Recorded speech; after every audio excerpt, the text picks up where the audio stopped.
artist Adebanji has been finding out how an area in Hull has been transformed. Thanks to a superstar street artist. Last year, I went on a mission around the country to track down as many Banksys as I could. And what I noticed is that many of them have disappeared.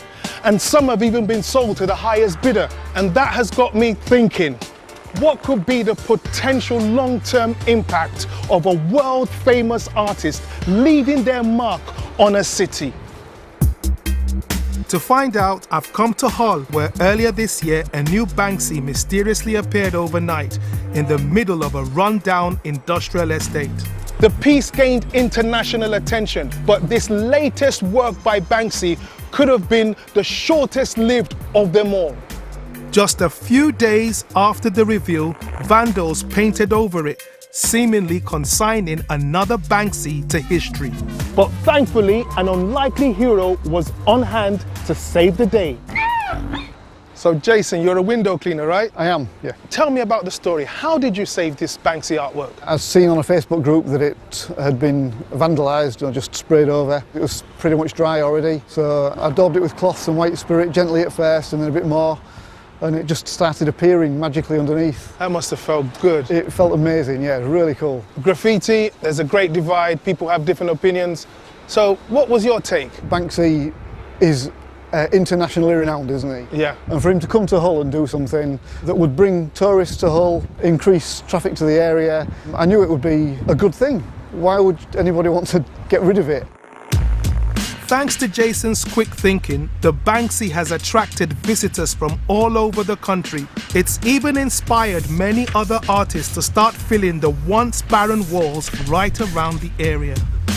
I think a lot of people might feel uncomfortable going into an art gallery, but with street art, it's accessible and it's inspiring.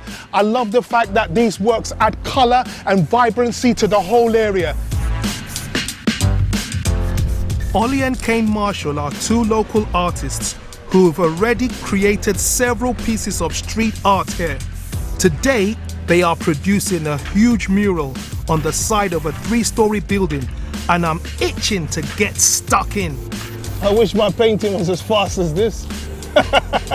What's the difference between what you're doing and street vandalism? We've got permission from landowners in various sites to let us donate artwork, so it's kind of the other end of the spectrum. Hull was a city of culture last year. Yep. And a lot of money was invested into so many parts of the city.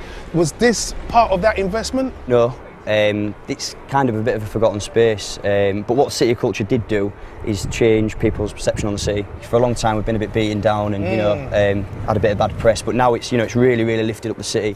But will Ollie and Kane be able to get this giant artwork finished today? This is just one of the hundreds of pieces of street art that have sprung up organically in an area that is now being dubbed the Bankside Gallery.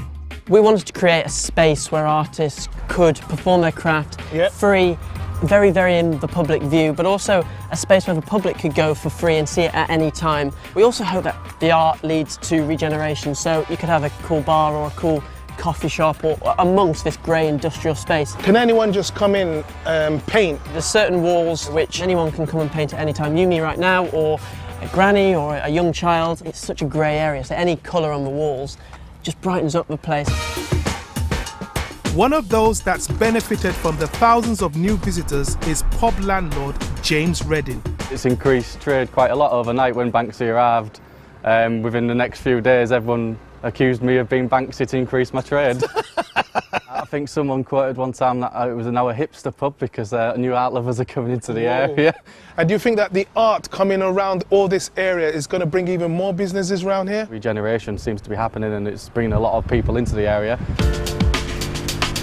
I love how the colour and design of street art can lift an area up. People come from all over the world to come and see these walls and they go away feeling inspired, myself included. And the best part, it's actually free. Time to find out if Ollie and Kane have managed to complete their latest masterpiece. This is amazing. It looks fantastic. The colour is blazing. It's a nice fusion of abstract art and representational art. Oh my days, they left my little bit over there. So I've got a part to play in it too. Before I go, there's just time to stop off at the piece that started it all for a new Banksy selfie to add to my collection. Thanks to Adebanji in Hull there. I like that. That's As long as you've got great. the permission, it's absolutely fine. Anyway, let's have another question now.